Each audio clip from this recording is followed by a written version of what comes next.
All right, we're back in the saddle here, and we're gonna push across this embankment here. We got a few things coming up pretty soon. Maybe it's a good time to start taking a look at our usual history lesson. So again, this line was constructed by Canadian Northern Railway between 1911 and 1914. And this was going to be one of the final pieces in Canadian Northern Railway's transcontinental line. Canadian Northern had started building around the turn of the century. One of the first sections that they built, you can see we do have a telegraph pole down here. This one actually has at least one insulator left on there. I think it looks like it's broken. I can't tell. So as I was saying, Canadian Northern Railway, maybe I'll walk here because the next stop is coming up here. Give me a chance to talk. So Canadian Northern Railway had built one of their first, here's a spike, had built one of their first sections west from the then city of Port Arthur, which is now part of Thunder Bay, to Winnipeg. And that line opened in 1902, and then they began building all kinds of lines across the prairies. And then shortly thereafter, they started building north from Toronto into the Sudbury area. And eventually, they decided to build a complete transcontinental line, and they had to obviously link up the section between Sudbury and Port Arthur, or the Sudbury area. So here's this this old level crossing, and you can see the sign here. So the private crossing, use at your own risk. And construction was going to be very, very difficult. This was not a particularly easy, going to be an easy stretch to build. We're looking for, there it's up there, our next little remnant.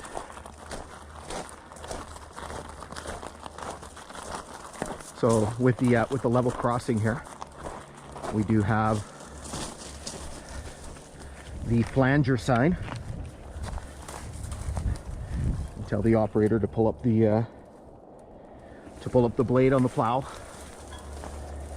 So this was not going to be a particularly easy area to build. I've seen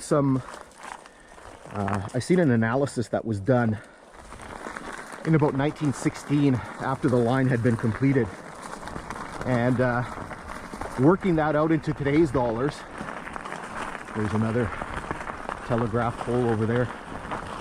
Working that out into today's dollars, it would be about $500 million to build about 500 miles of rail line. So extremely, extremely expensive. So Canadian Northern eventually finished their transcontinental line in 1915, but unfortunately they started running into financial difficulties shortly thereafter.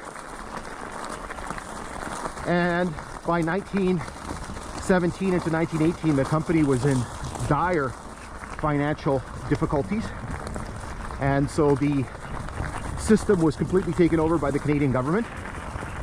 And in late 1918, Canadian Northern was forced to amalgamate with several other Canadian government-owned railway lines to form Canadian National Railways. And that process was complete by 1923, when the Grand Trunk lines were brought into the fold. So in 1923, the name of this line changed from the Nipigon Subdivision of Canadian National Railway, Canadian Northern Railway, to the Dorion Subdivision of Canadian National Railways.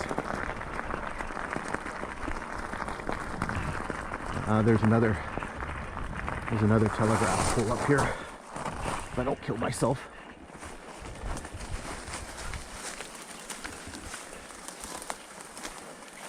You see a piece of the pole there, and then the cross beams. There is still a There's still a Dominion 42 on there. And so the Dorion subdivision remained as such until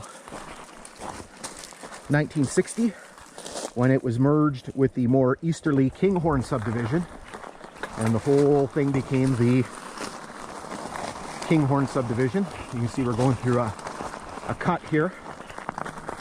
Again, very, very pretty, very beautiful morning.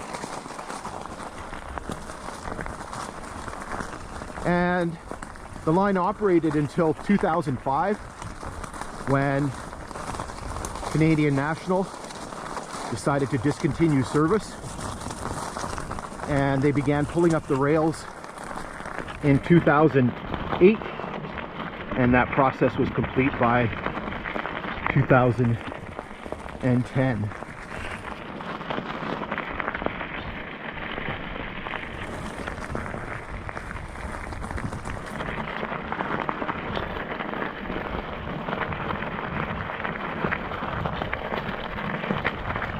Lots of remnants along this section here.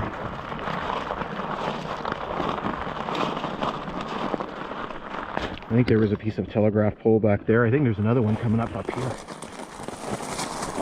My favorite here, some nice thick ballast to try to ride through. Love it.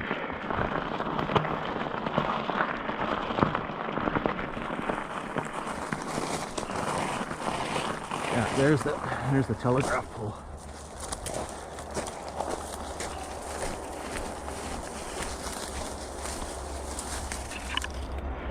I do have one of my very loyal viewers, Mike, who always wants me to find the telegraph poles.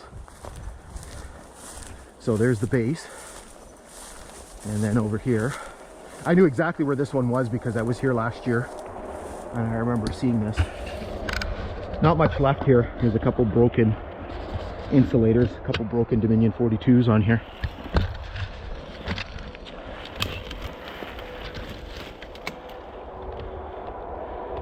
Again, but it's nice to see.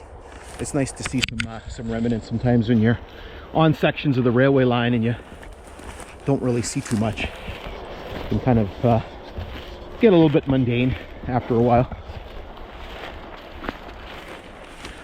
Okay, so we're gonna jump back up, and there's a bunch of stuff. There's actually a culvert just up there, and then we're gonna pull in close to the highway, and there's a section of rail. There's lots of stuff to see coming up.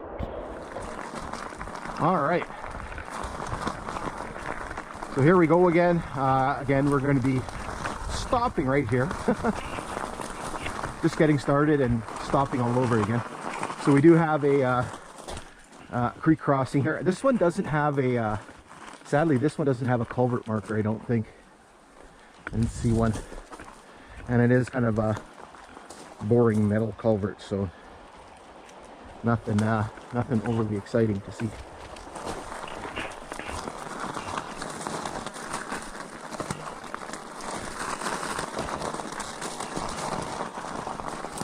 Again, lots of nice thick ballast, which makes me happy.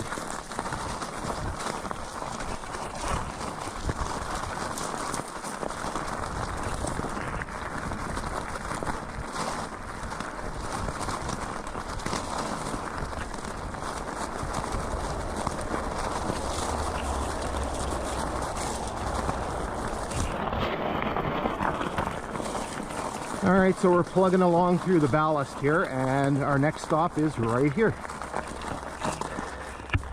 So, this is something I had seen on my exploration last year. I'll take the helmet off so we can see a little bit better. You hear the highway right beside us, and all the vehicles roaring past. So we do have a rail here. There's also a tie plate.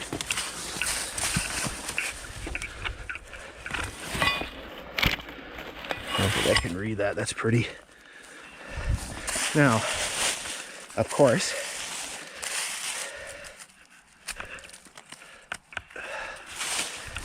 whatever's on here now is like frozen.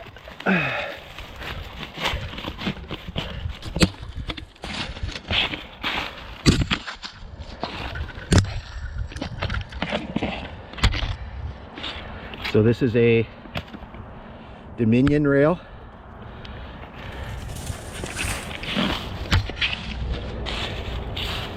It's 100 pound, we know that.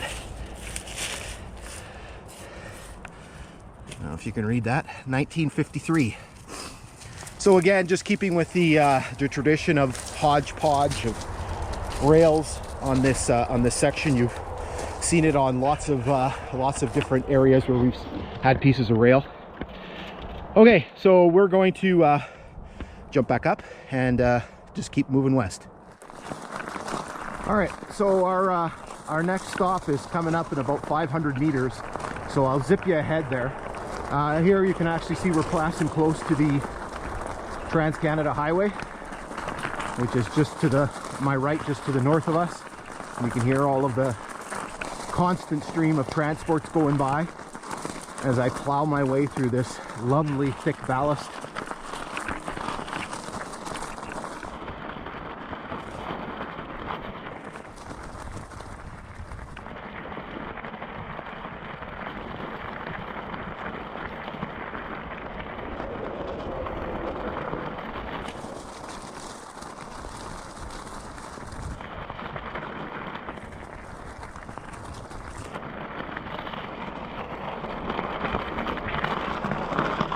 Okay, so we're coming up to our next stop here. Now, not quite sure what's going on here. My GPS tells me there's a road. I didn't check on the old topographic maps and see if there was a road here. Maybe I'll pull that up on the screen so you can take a look at that. But my GPS said there's a road here, and there's a couple of things just up here. One is certainly associated with a potential road. Looks like there is a kind of a flat spot right here that looked like it would be a kind of a road right beside the grade.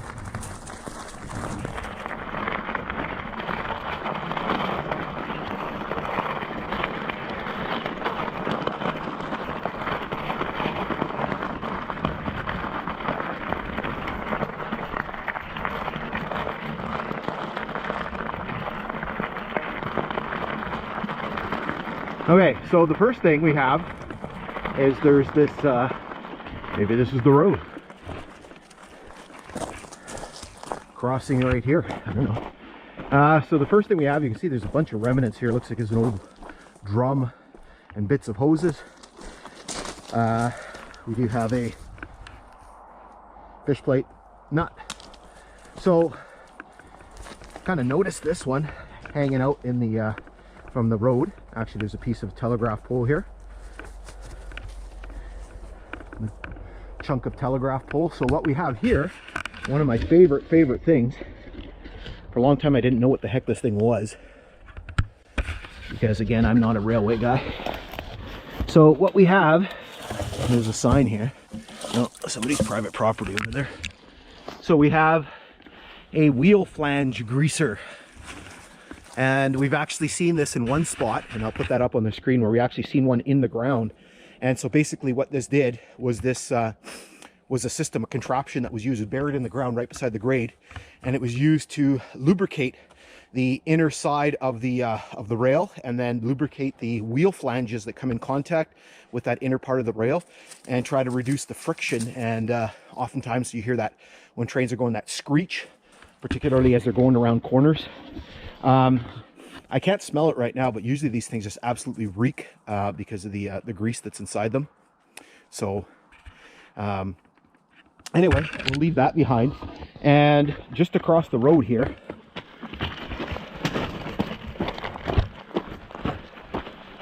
I'll zip you over there.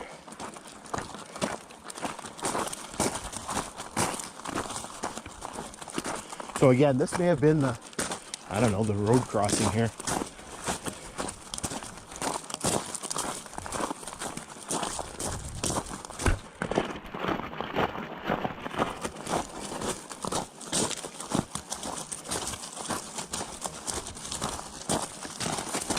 Because